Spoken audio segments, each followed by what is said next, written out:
বগুড়ার মহাস্থানগড় এটি বেহুলার বাসর ঘর। অনেকের ধারণা এই ঘরেই সাপে কেটেছিল বেহুলার স্বামী লখিন্দরকে।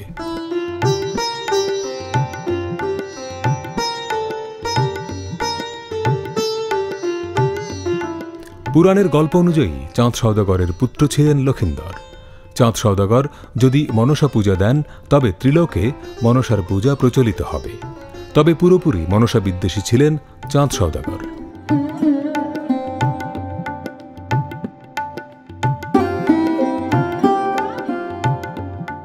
চাঁদ সওদাগর সিংহল বাণিজ্য শেষ করে ফেরার পথে কালিদহ সাগরে মনসা দেবী ঝড় সৃষ্টি করে। বহরের সবকটি স্বর্ণের জাহাজ তলিয়ে যায় এমন বিশ্বাস এই অঞ্চলের মানুষের মনে।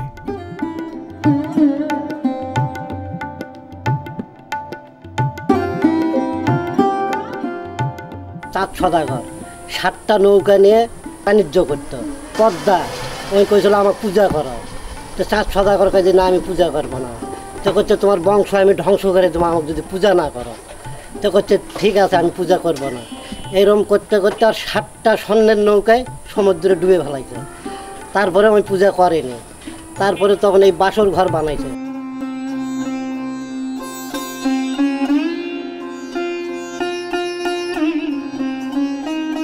চাঁদ সওদাগর পুত্রকে বিয়ে দেন বেহুলার সাথে। মনসার হাত থেকে পুত্রকে বাঁচাতে তৈরি করেন নিশ্ছিদ্র একটি ঘর, যে ঘরে সাজানো হয় বেহুলা লখিন্দরের বাসর, যে বাসরেই লখিন্দরকে দংশন করে মনসা।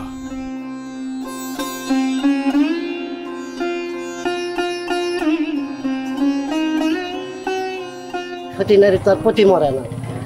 তখন যখন ওই স্বামী উঠে দেখে স্বামী মরে গেছে, সাপে দংশন করেছে, তখন ওই বেহুলা কলার ভেলাত করে নিয়ে সমুদ্রে ভাসে চলে যাচ্ছে যে আমার স্বামীকে আমি জীবিত করবো, সতী নারীর পতি মরে না। তখন ওই সমুদ্রেতে যেতে যেতে অনেক মনে করো যা ভয় ভীতি দেখাইছে। দেখার পরে মনে করো তারপরে ওই বাধা বিঘ্ন আবার ঠিক করছে, বাধা বিঘ্ন কিছুই মানেনি। তারপরে মনে করো চলে গেছে পদ্মার বাড়িতে। যাই ওরকে রাজা আছে, রাজার কাছে বলছে যে আমার কি অপরাধ করেছি যে আমার স্বামী তোমরা নিলে, আমি তো সতী। তখন ওই পদ্মার যে হেড সে বলছে যে তোমার স্বামীর আমি জীবিত করে দিব, কিন্তু পূজা দেওয়া লাগবে। তখন করছে যে ঠিক আছে আমি বাম হাতে পূজা দেবো, ডান হাতে দিব না।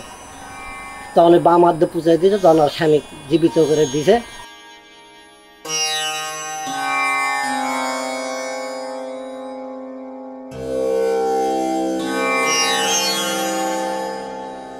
পাখির চোখে দেখা এই সবুজ জমিন একসময় ছিল সাগর। অথই সাগরের মাঝে ছিল দুটি বড় ঢিবি। সাগরের পানি শুকিয়ে গেছে, কিন্তু ঢিবি দুটো এখনো আছে।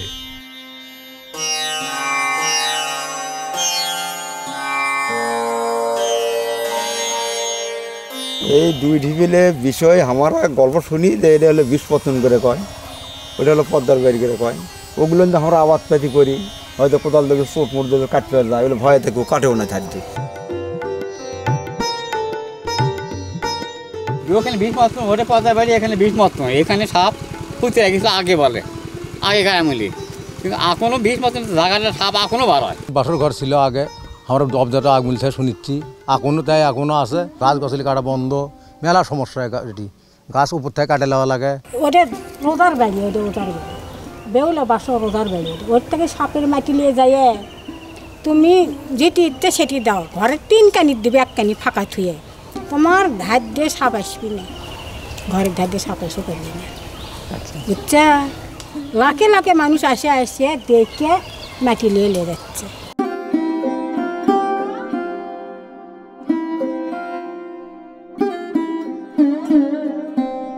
লোকমুখে প্রচলিত এই সব গল্পের পেছনেও আছে ইতিহাস।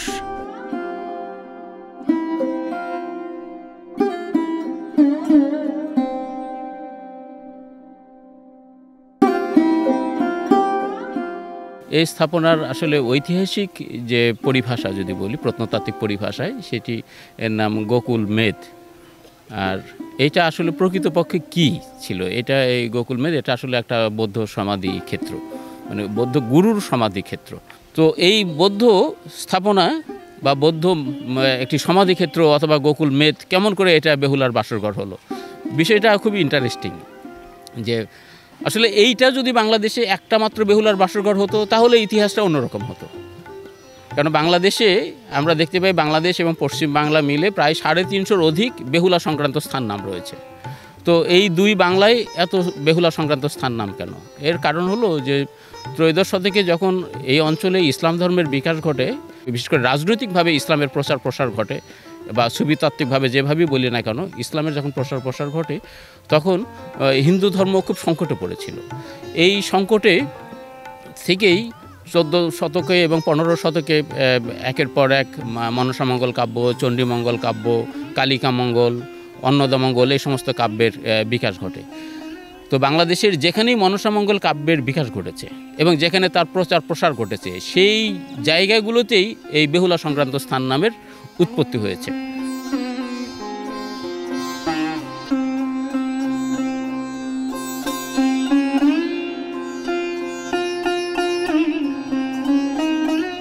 এই গোকুল গ্রামের ঠিক অপোজিটেই, মানে পূর্ব পাশে করতোয়া নদীর পূর্ব তীরেই লাহিড়িপাড়া নামে একটি গ্রাম আছে। এই গ্রামে 18 শতকে জন্মগ্রহণ করেছিলেন উত্তরবঙ্গের মনসামঙ্গল কাব্যের অন্যতম কবি জীবনকৃষ্ণ মৈত্র। তো যেহেতু কবি মনসামঙ্গলের পুঁথি লিখে বিক্রি করতেন আশেপাশে, তো যার ফলে এই জনপদে মনসামঙ্গল কাব্যের বিরাট একটা প্রভাব পড়ে এবং সেই প্রভাব থেকেই এই এলাকায় পদ্মার বাড়ি, নেতাই ধোপানির বাড়ি, তারপরে ওঝা ধন্বন্তরীর বাড়ি, এরপরে চাঁদ সদাগরের ভিটা, এই সমস্ত স্থান নামের উদ্ভব হয়।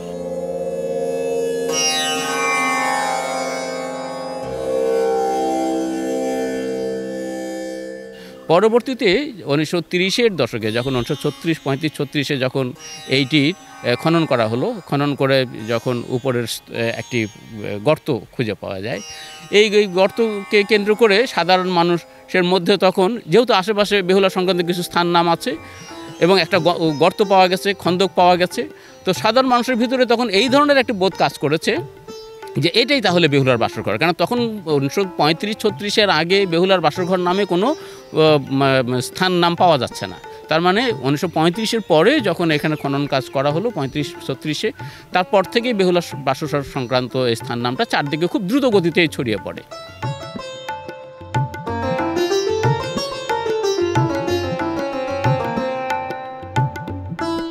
এই যে ক্ষোভগুলো আছে, এই ক্ষোভগুলোকে বলেছে যে এটা চান্দু সন্দাগর এখানে পাহারাদার বসিয়েছিলেন, এই 160 জন পাহারাদার ছিল, এই ইত্যাদি ইত্যাদি, মানে আরও নানানভাবে মিথ যেভাবে চারদিকে ছড়িয়ে পড়ে আর কি, যেভাবে মানুষের মুখে মুখে একবার যখন কোনো মিথ প্রচার ঘটে এবং সেই মিথটা আসলে জনগণের মাঝে যখন সত্যতা হিসেবে প্রতিষ্ঠা পায়, তখন আসলে তাকে কোনো কিছু দিয়ে আটকানো যায় না। তো এইটার ক্ষেত্রেও ঠিক একই রকম ঘটনাই ঘটেছে।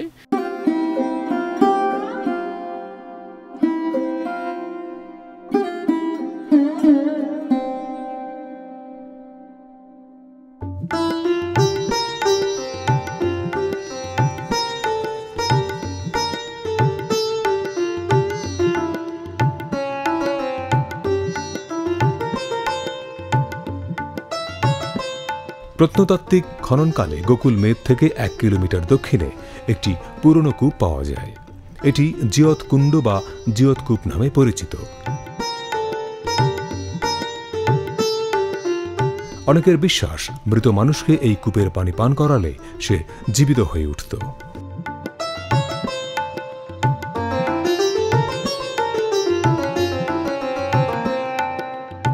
এই বেহুলার বাসর ঘরের একেবারে সোজা উত্তরে প্রায় 1-1.5 কিলোমিটার গেলে আমরা এই যে মহাস্থান মাজার পাবো। মহাস্থান মাজারের উত্তরে ওখানে একটা জিয়ত কুণ্ড আছে। তো এটার মিথ হলো জিয়ত কুণ্ড যে এখানে শাহ সুলতান বলখির সঙ্গে যখন পরশুরামের যুদ্ধ হয় তখন এখানকার পানি পান করে এই রাজার সৈন্যরা জীবিত হয়ে উঠতেন। মানে যারা মারা পড়তো তাদেরকে পানি পান করালে বা তাদের পানি একটু মুখে দিলেই তারা জীবিত হয়ে উঠত। আমরা তো মিথে দেখি যে পাখি অনেক সময় মানুষের পক্ষে যুদ্ধ করে, তো সাহায্য করে পশু পাখি। তো এখানেও ঠিক একই রকম এই মোটিভটা এসছে আর কি, যে একটা চিল ওর ভিতরে গরুর মাংসের একটা টুকরা ফেলে দেয়, তারপরে থেকে পানিটা অপবিত্র হয়ে যায় আর জীবন ধারণ করতে পারেনি।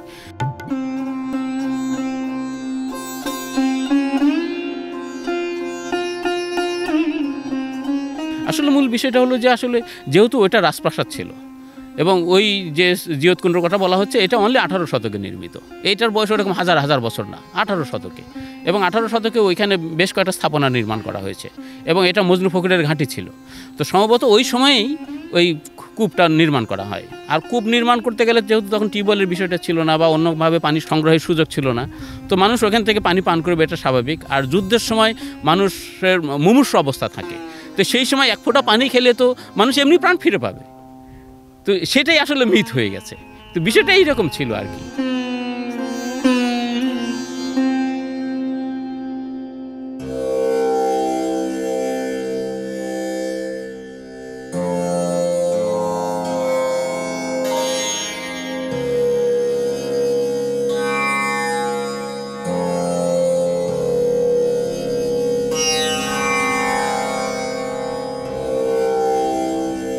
আমাদের এই জনপদটি প্রায় খ্রিস্টপূর্ব 4র্থ শতক থেকে খ্রিস্টীয় দ্বাদশ শতক পর্যন্ত প্রায় 1500 বছর এই জনপদ বৌদ্ধ ধর্ম এবং সংস্কৃতির একটি অনন্য লীলাক্ষেত্র ছিল।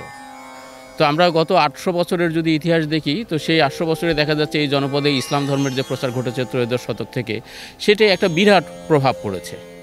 কিন্তু যদি বৌদ্ধ ধর্ম এবং সংস্কৃতি নিয়ে আমরা একটু গবেষণা করি বা এই বিষয়ে যদি আরও একটু আমাদের পঠন পাঠন হয়, তাহলে আমরা দেখব যে 1500 বছর যে জনপদে একটি ধর্ম এবং সংস্কৃতি জনগণের মধ্যে মিশেছিল, সেইটির প্রভাব একেবারেই কম নয়। আবার এর চারপাশে যে সমস্ত স্থাপনা আছে, বৌদ্ধ স্থাপনা, আমরা দেখি যে মহাস্থানের প্রায় 8 থেকে 10 বর্গ কিলোমিটার এরিয়ার মধ্যে ভাসু বিহার আছে, এখানে বিহার আছে।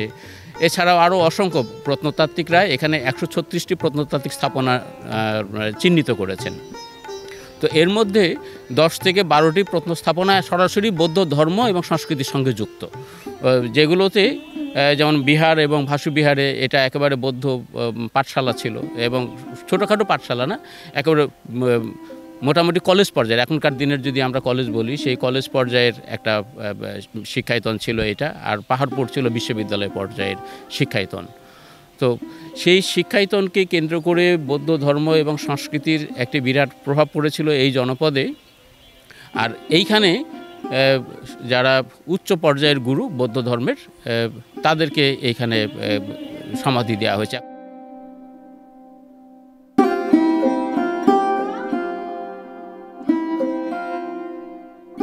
এই সিঁড়ি দিয়ে মানুষকে এই পশ্চিম দিক থেকে উঠে আসতে হতো। এখানে উঠে এসে এইটা ছিল ঠিক সমাধিক্ষেত্র, এই গোল জায়গাটা, এটা সমাধিক্ষেত্র। আর এর চারপাশে একটা গম্বুজ ছিল, এটা খুঁটি ছিল, খুঁটির উপরে একটা গম্বুজ ছিল। ঠিক বৌদ্ধ স্থাপনায় যেরকমভাবে আমরা নেপালের ত্রিমুরা, এরপরে আরও কয়েকটি মুড়া এরকম আছে, যে আমাদের শালবন বিহারেও এই ধরনের কিছু মুড়া আছে। তো এইটার গম্বুজটা ঠিক ওই আকৃতির ছিল আর কি। তো এই যে সমাধি, এখানে আসলে বহু লোকের সমাধিক্ষেত্র না, এটা আসলে একজন লোকের। এবং সেটা কার, এটা এখন আমরা অনুমান করতে পারি যে যেহেতু এই ধরনের স্থাপনা বাংলাদেশে আমরা দ্বিতীয়টি পাইনি, একটি পেয়েছি, এবং অন্য কোনো জায়গায় হয়তো ছিল, সেটা হয়তো বিলুপ্ত হয়ে গেছে, আমাদের যে প্রাকৃতিক কারণে বিলুপ্ত হয়ে থাকতে পারে।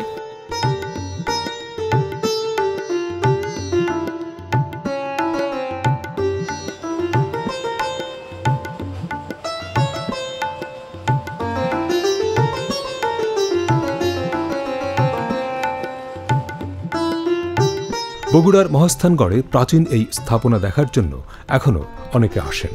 তাদের অনেকের ধারণা এই গোকুল মেদি ছিল একসময়ের বেহুলা লখিন্দরের বাসর ঘর।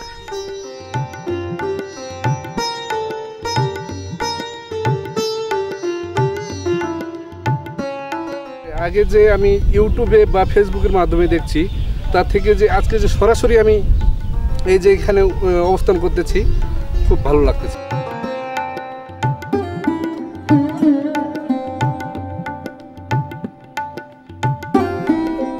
এইখানকার এগুলো সবই হচ্ছে আপনার মানে 10ম শতক বা 11 শতকের সময় বিষয়গুলো, যেগুলো তারপরে কিছু আছে একদম প্রাগৈতিহাসিক, যেগুলো দেখার আসলে সৌভাগ্য।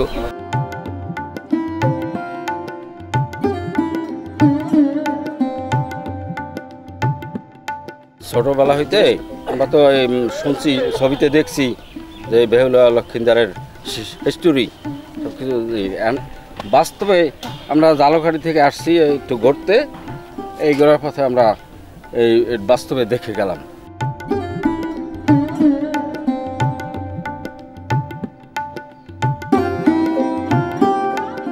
আসলে পৃথিবীতে কোনো মিথই এমনি এমনি চালু হয় না, প্রত্যেক মিথের একটা গোড়া থাকে।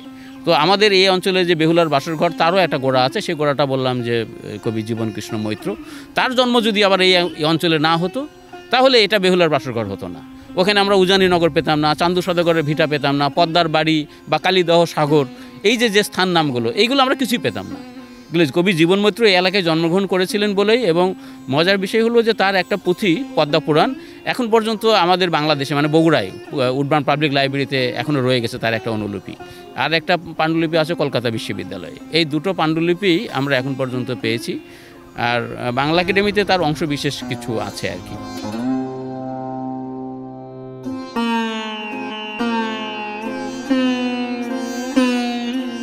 মনসামঙ্গলের অন্যান্য কবিরা যেরকমভাবে প্রচার পেয়েছেন, কবি জীবন মৈত্র সেরকমভাবে প্রচার পান নাই।